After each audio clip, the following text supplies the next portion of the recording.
श्री स्वामी समर्थ. मी अमृता स्वामी कृपा स्मरण या चॅनलमध्ये सर्वांचं स्वागत आहे. आज रविवार, या दिवसाची आम्ही खूप मनापासून वाट पाहत होतो आणि तो दिवस उगवला.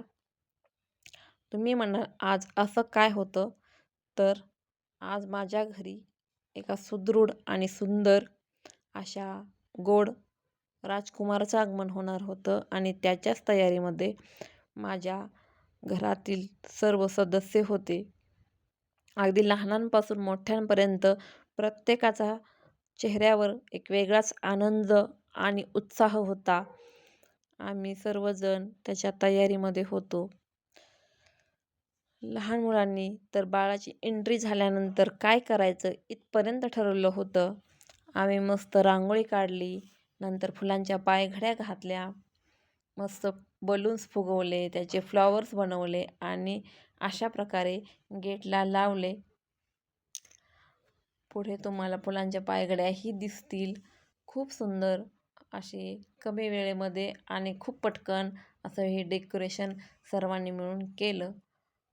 बाळासाठी एक छानसा वेलकम अशी रांगोळी. लहान मुलांना अशाच रांगोळ्या आवडतात. तुम्ही कधीही ऑब्झर्व करा, त्यांना एकतर कार्टूनच्या किंवा ॲनिमल्सच्या रांगोळ्या आवडतात आणि आपण तशा कार्यक्रमानुसार काढण्याचा प्रयत्न करायचा असतो. त्याच्यामधून त्यांनाही समजून जातं की हा कुठला ॲनिमल आहे. तर मैत्रिणींनो, अशा प्रकारे मी सुंदर अशा पायघड्या घातल्या, तुम्हाला दिसतीलच.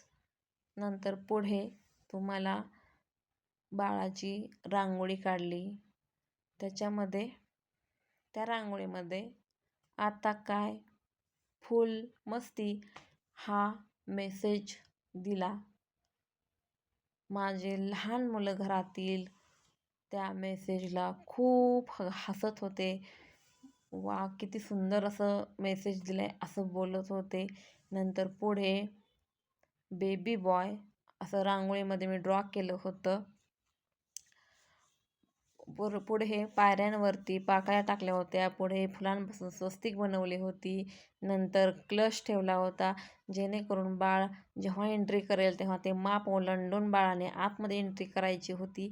त्याच्या पुढेच कुमकुम थाली होती आणि अगदी त्याच्या पुढे एक स्वच्छ पांढरा रुमाल, नवीन रुमाल अंथरला होता. त्याच्या साईडने फुलांची रांगोळी घातली होती आणि बाळाची ही रूम अशा प्रकारे डेकोरेट केली होती. नक्की तुम्ही सांगा, कमी वेळेमध्ये केलेले डेकोरेशन तुम्हाला कसं वाटलं, तुम्हाला आवडलं का? नक्की कॉमेंट्समध्ये सांगा.